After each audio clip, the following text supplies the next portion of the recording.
గజకచ్చప సంగ్రామం. ఆదిపర్వంలో ఎన్నెన్నో చిత్ర విచిత్రమైన కథలు ఉన్నాయి.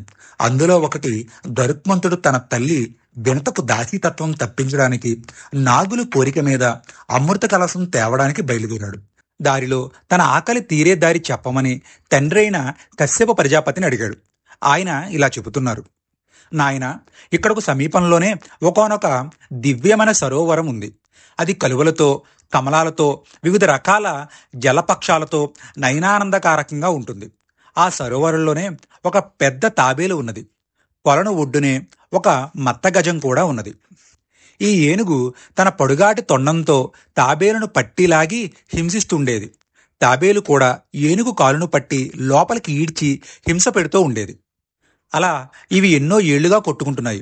ఆ రెండు జంతువులు నీకు ఆహారంగా సరిపోతాయి అన్నాడు. అది విని గరుత్మంతుడు, పితృపూజ్య, వాటి మధ్య ద్వేష కారణం ఏమిటి? ఏనుగుతో తాబేలుకు పోరాటం ఎలా సంభవం అని ప్రశ్నించాడు. కశ్యపుడు, నాయన, ఆ ప్రాణాలు రెండు పూర్వజన్మలో మానవులుగా జన్మించారు. అగ్నిదేవునికి తమ్ముళ్ళుగా పుట్టాయి. పెద్దవాడు విభసుడు, రెండోవాడు సుప్రతికుడు. ఇద్దరు నిత్యం ప్రాతకాలంలో లేచి స్నాన సంధ్యలు ముగించి నియమవ్రత పారాణులయ్యి పరబ్రహ్మను ఆరాధించేవారు. అయితే వారికి కొంత ధన సంపద ఉంది. ఆ ధనంలో తన వంతు తనకు పంచిపెట్టమన్నాడు సుప్రతికుడు. అన్న విభాసుడు ఇలా అన్నాడు: తమ్ముడు, ప్రలోభం పుట్టినవారు సంపదలు పంచుకుంటారు.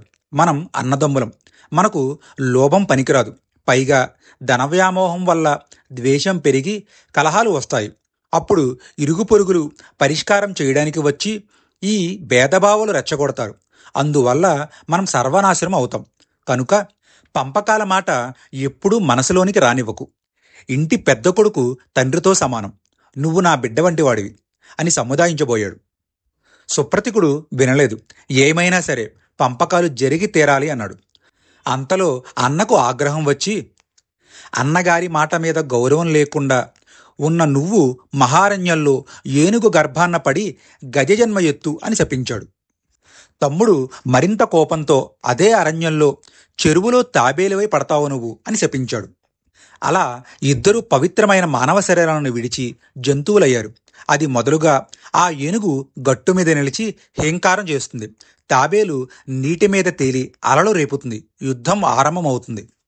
అలా అవి నిర్విరామంగా పోరాడుకుంటున్నాయి ఆ చెరువులో.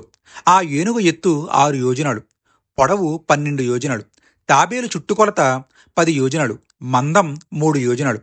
ఈ రెండు జంతువుల సంగ్రామంతో ఆ సరోవరం, దాని పరిసర వనాలు, అక్కడ ఉన్న జంతువులు మనశ్శాంతిని కోల్పోయి నరక యాతన అనుభవిస్తున్నాయి. ఆ చెరువులో నీరు ఏమాత్రం తాగడానికి అవకాశం లేకుండా పోతోంది. ఆ వనంలో ఏ మృగము హాయిగా తిరగడానికి లేకుండా దాహం తీరక బక్క చిక్కి చిలియమై చివరికి చనిపోతున్నాయి. ఆ రెండు జంతువులను నువ్వు ఆహారంగా తీసుకుంటే అప్పుడు ఆ చెరువు, వనము మరికొన్ని ప్రాణాలకు ఆధారమవుతాయి. ఆ ప్రాంతంలో పక్షులు, జంతువులు స్వేచ్ఛాగతిని పొందుతాయి. ఆ చెరువు నీరు తాగి దాహాన్ని తీర్చుకుంటాయి.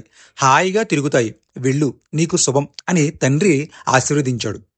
గరుత్మంతుడు తండ్రికి నమస్కారం చేసి సెలవు తీసుకున్నాడు. ఒకసారి ఆకాశానికి ఎగిరి సరాసరి ఆ సరోవర ప్రాంతానికి వచ్చి చూశాడు. అప్పుడు తొండం ఎత్తి ఏనుగు హేంకారం చేస్తున్నది. తాబేలు అలలు రేపుతున్నది. ఒక్క ఊపులో కిందకి దిగి గరుత్మంతుడు తన కాలి గోలుతో తాబేలును తగిలించి రెండవ కాలిగోలుతో ఏనుగును అందుకుని విశాలమైన పర్వత శిఖరానికి పోయి హాయిగా ఆరగించాడు. ఈ విధంగా అన్నదమ్ముల పోరు ముగిసింది. కథ విన్నవారు దీర్ఘకాలంగా సాగే పోటీలను, పోరాటాలను గజకచ్చ సంగ్రామంతో పోలుస్తూ ఉంటారు.